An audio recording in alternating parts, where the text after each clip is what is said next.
আমি আপনাদেরকে একজন সফল ব্যক্তি সম্পর্কে বলতেছি। জুলাইবিস রাদিয়াল্লাহু আনহু ছিলেন কালো মানুষ। কেমন?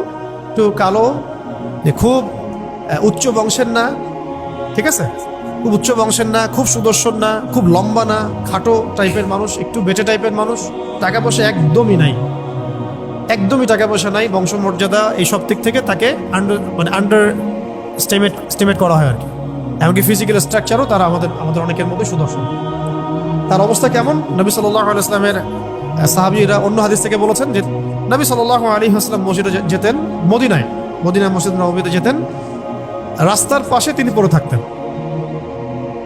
ধরেন আমরা মসজিদে হেঁটে আসতেছি, রাস্তার পাশে একজন বসে আছেন, গায়ের জামা কাপড় খুব একটা উন্নত না, ছেঁড়া, তাসবিহ নিয়ে জিকির করতেছেন। আপনি কি খুব ফোকাস করবেন তার দিকে? করবেন না। কিন্তু মানুষ তার দিকে ফোকাস করে না খুব একটা, যাওয়া আসা করে, সে পড়ে থাকে।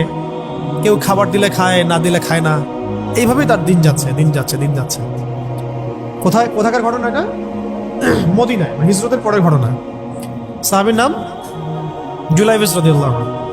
খুব উচ্চ বংশের না, অর্থবিত্ত নাই। বারবার বলছি, আমি রিপিট করতেছি কেন? বিকজ এটা আপনাদের সাথে অনেক অনেক মানে সাইকোলজিক্যালি মিলবে বিষয়টা অনেকের সাথে, এবং এটা আমাদের খুব ভালো করে জানাও দরকার আছে। একদিন নবী সাল্লাল্লাহু আলাইহি ওয়াসাল্লাম তাকে বললেন যাওয়ার সময়, হে জুলাইবিস, তুমি কি বিয়ে করবা? প্রশ্নটা কি? খুব মজার আলোচনা না এটা আমাদের কাছে, অনেকের কাছেই। হে জুলাইবিস, তুমি কি বিয়ে করবা না? প্রশ্নটা এরকম ছিল, হে জুলাইবিস, তুমি কি বিয়ে করবা না? উনি তো আকাশ থেকে পড়লেন, ইয়া রাসূলুল্লাহ, আমাকে কে বিয়ে করবে? আমার না আছে চেহারা সুরত, না আছে আমার বংশমর্যাদা, না অর্থবিত্ত, আমি কিভাবে বিয়ে করবো? কে মেয়ে দিবে আমাকে? কে আমাকে মেয়ে দিবে? তো ওদিন নবী সাল্লাল্লাহু আলাইহি ওয়াসাল্লাম চলে গেলেন, কিছু বললেন না। পরের দিন আবার বললেন, ইয়া জুলাইবিস, আলা তাতাযাওয়াজ, তুমি কি বিয়ে করবা না? একই উত্তর, ইয়া রাসূলুল্লাহ, আপনি গতকালকে এক কথা বললেন, আবার বলতেছেন বিয়ে করবেন, আমাকে কে বিয়ে করবে? তৃতীয় দিন নবী সাল্লাল্লাহু আলাইহি ওয়াসাল্লাম আবার বললেন, আলা তাতাযাওয়াজ ইয়া জুলাইবিস, তুমি কি বিয়ে করবে না হে জুলাইবিস? তিনি এবার বলছেন, আপনি কি আমার সাথে রসিকতা করতেছেন? আমাকে কে বিয়ে করবে? তো নবী সাল্লাল্লাহু আলাইহি ওয়াসাল্লাম বললেন যে অমুক আনসারী সাহাবীর বাসায় যাও। অমুক আনসারী সাহাবীর বাসায়, আনসারী সাহাবী কারা? যারা মুহাজির সাহাবীদেরকে আশ্রয় দিয়েছেন। অমুক আনসারী সাহাবীর বাসায় যাও, সেখানে একজন বিবাহযোগ্য নারী আছে, মেয়ে আছে, তাকে গিয়ে বলো যে আমি রাসূল সাল্লাল্লাহু আলাইহি ওয়াসাল্লামের পক্ষ থেকে আমার বিয়ের প্রস্তাব নিয়ে আসছি। তিনি গেলেন, যাওয়ার পরে বললেন যে আমাকে প্রস্তাব সহ পাঠানো হয়েছে। মেয়ের বাবা আর মায়ের রিয়াকশন ছিল অনেকটা সাধারণত যা হয় তেমন আর কি। তুমি বিয়ের প্রস্তাব নিয়ে আসছো, তুমি কি খাওয়াবা মেয়েকে? কোথায় রাখবা? তোমার তো নিজের কোনো থাকার জায়গা নাই। প্রশ্ন কিন্তু যৌক্তিক কি? আমি মেয়ের তো বাবা, আমিও তো এই প্রশ্নই করবো নাকি? প্রশ্ন করবেন না? আপনার মেয়ে থাকলে এভাবে প্রশ্ন করবেন তো আপনি। তারাও সেই প্রশ্ন করলেন, এমনকি এক পর্যায়ে রিফিউজ করে দেওয়া হলো, না এটা পসিবল। এই কথাগুলো, কনভারসেশনগুলো ভিতর থেকে শুনছিলেন সেই মেয়ে নিজেই, আনসারী সাহাবী, মদিনার আনসারী মেয়ে।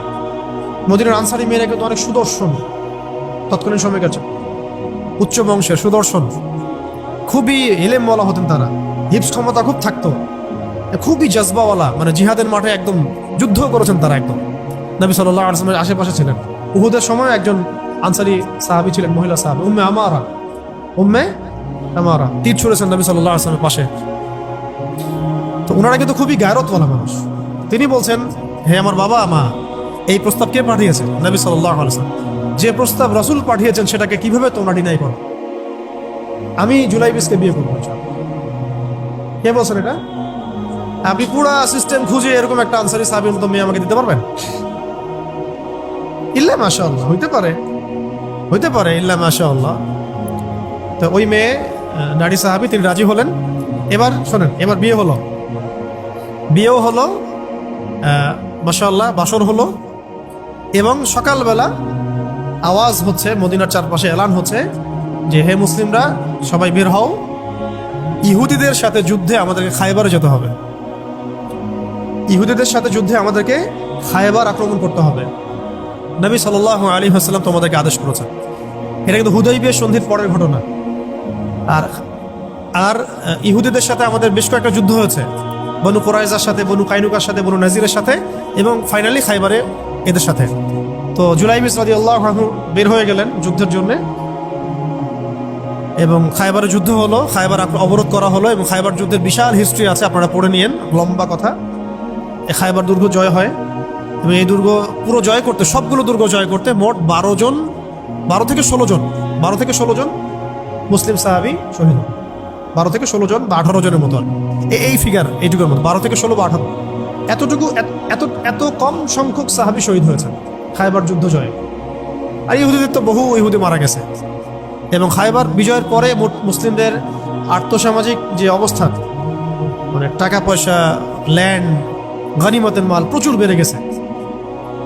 এখন নবী করিম সাল্লাল্লাহু আলাইহি ওয়াসাল্লাম শহীদদের লাশ তালাশ করছে, কোথায় কোথায় শহীদরা আছে, তাদের মানে কবরস্থ করার প্রসেসিং হবে। উহুদ যুদ্ধেও তো হয়েছে না, ওই রকমই প্রত্যেকটা যুদ্ধেই তো এটা হতো। লাশগুলো তালাশ করতে করতে করতে করতে করতে একটা কর্নারে গিয়ে তিনি দেখলেন সেখানে জুলাইবিস রাদিয়াল্লাহু আনহুর লাশ পড়ে আছে। কার? জুলাইবিস রাদিয়াল্লাহু আনহুর লাশ পড়ে আছে, যার ব্যাপারে আমি গল্পটা বলছি আর কি। এবং তার গায়ে অসংখ্য তরবারের দাগ, ক্ষতবিক্ষত অবস্থা, এবং তার আশেপাশে মোট 1 2 3 4 5 6 7 8 9 জন ইহুদির লাশ পড়ে আছে। ছোট সাহাবী, বলেছি আকৃতিতে ছোট, খুব উঁচু বংশের না, অর্থ সম্পদ কম, দেখতে সুন্দর না, গতকাল বিয়ে করেছেন, কেউ তাকে বিয়ে দিতে যাচ্ছিল না। তার এক পাশে কয়জন ইহুদির লাশ, তার পাশে মোট 9 জন ইহুদির লাশ পড়ে আছে, মাঝখানে তার লাশ ক্ষতবিক্ষত অবস্থায়। এই অংশটুকু আপনারা পড়ে নিয়েন, পড়লে আরো ভালো ফিল করবেন, একা একা পড়লে আরো ভালো ফিল করবেন। নবী সাল্লাল্লাহু আলাইহি ওয়াসাল্লাম নিজে তার কাছে গেলেন, হাদিসের মধ্যে আসছে, সিরাতের কিতাবের মধ্যে আসছে, নবী সাল্লাল্লাহু আলাইহি ওয়াসাল্লাম নিজে তার কাছে গেলেন, যাওয়ার পরে তার যে মাথা, সেই মাথার পাশে নবী সাল্লাল্লাহু আলাইহি ওয়াসাল্লাম বসলেন। বসার পরে নিজের হাতে জুলাইবিস রাদিয়াল্লাহু আনহুর চেহারা থেকে এরকম করে ধুলাবালিগুলো সরানো, নবী সাল্লাল্লাহু আলাইহি ওয়াসাল্লাম তার গা থেকে রক্তগুলো আমাদের নবী সাল্লাল্লাহু আলাইহি ওয়াসাল্লাম মুছলেন, আদর করলেন, চুলগুলো ঝাড়লেন। দৃশ্যটা চিন্তা করেন, তার চুলগুলো তিনি ঝাড়তেছেন, চেহারা থেকে রক্তগুলো মুছতেছেন। কে? নবী সাল্লাল্লাহু আলাইহি ওয়াসাল্লাম তার চেহারা ধুলাবালিগুলো মুছতেছেন। নিজের এই পায়ের মধ্যে, উরুর মধ্যে তার মাথাটাকে নিয়ে এসে রাখলেন নবী সাল্লাল্লাহু আলাইহি ওয়াসাল্লাম। রাখার পর এইভাবে আদর করতেছেন, আর এরপর উপরের দিকে তাকালেন, তার জন্য তো দোয়া করলেন, উপরের দিকে তাকালেন, তাকে চোখ নামায় নিলেন। সাহাবা কেরাম তো আশেপাশে আছেন অনেকেই, বললেন যে ইয়া রাসূলুল্লাহ, আপনি এমনটা কেন করলেন, চোখ নামায় নিলেন কেন? তখন তিনি বললেন যে আমি দেখলাম যে জান্নাতের হুরদের মধ্যে অসংখ্য হুর ছুটে আসতেছে, কে জুলাইবিসকে আগে বরণ করবে তার জন্য। তিনি নিজে কাঁদলেন, জুলাইবিসের জন্য নিজে কাঁদলেন, নিজের হাতে তাকে এইভাবে উঠালেন, তিনি ছোট মানুষ ছিলেন। এরপর 2 হাত দিয়ে তাকে উঠালেন, উঠায় নিজের হাতে তাকে দাফন করলেন। দাফন করার পর তিনি বললেন, ইয়া জুলাইবিস, হে জুলাইবিস, আনতা মিন্নি ওয়া আনা মিনক, তুমি আমার অংশ, আমি তোমার। হে জুলাইবিস, তুমি আমার, আমি তোমার। হে জুলাইবিস, তুমি আমার, আমি তোমার। এই কথাটা বললেন কে? নবী সাল্লাল্লাহু আলাইহি ওয়াসাল্লাম। কারণ আপনাদেরকে আমি সাফল্যের মানদণ্ড কিভাবে বোঝাবো, এর বাইরে কোনো ভাষা নেই আমার কাছে। সাফল্য বলতে কি বোঝান? এই সিস্টেম সাফল্য বলতে কি বোঝায়? এই ওয়ার্ল্ড অর্ডারটা সাফল্য বলতে কি বোঝায়? এই বস্তুবাদী জগৎটা আমাদেরকে সাফল্য বলতে আসলে কি বোঝায়? সাফল্য বলতে বোঝাচ্ছি ইমান।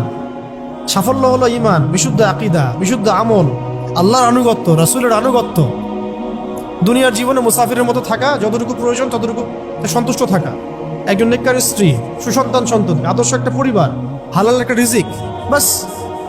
ইসলামের জন্য দাওয়াত, তাবলীগ, মেহনত, দিন প্রতিষ্ঠার চেষ্টা, প্রয়োজন জিহাদ, প্রয়োজন শাহাদাত। আর কি আছে সাফল্য বলতে? এরকম সাহাবী একজন নয়, কিন্তু এক একজন সাহাবী সম্পর্কে এক একটা করে কথা বলা যাবে। হানজালা রাদিয়াল্লাহু আনহুর নাম শুনছেন? হানজালা রাদিয়াল্লাহু আনহু, তিনিও বিয়ে করেছেন একদিন, তার পরের দিন সকালে উহুদের যুদ্ধে গিয়েছেন। 70টা আঘাত সহ্য করেছেন, বলা হচ্ছে কিতাবের মধ্যে 70-80টা আঘাত তার দেহে ছিল। শহীদ হয়েছেন। উহুদ যুদ্ধে যখন সাহাবীদেরকে দাফন করা হচ্ছে, তখন তিনি নবী সাল্লাল্লাহু আলাইহি ওয়াসাল্লাম দেখলেন হানজালা রাদিয়াল্লাহু আনহুর লাশটা ভেসে আছে, বাতাসে ভেসে আছে, এবং লাশটাকে পানি ঝরতেছে।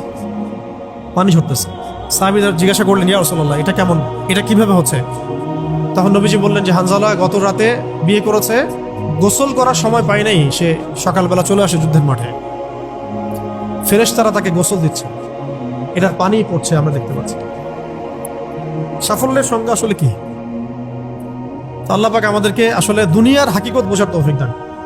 কিছু কিছু আইডিওলজি আছে যেটা আপনার ভিতর চলে আসলে বাকি সব ঠিক হয়ে যাবে। আর এগুলোর যদি ভিতরে ঠিক মতো না বলবৎ হয়, আপনাকে আমি ডালপালার ক্রাইসিস সমাধান, ওয়ার্ল্ড অ্যাফেয়ার্স, ইকোনমি এইসব বুঝে দিনের দিকে হেদায়েত দিতে পারবো না।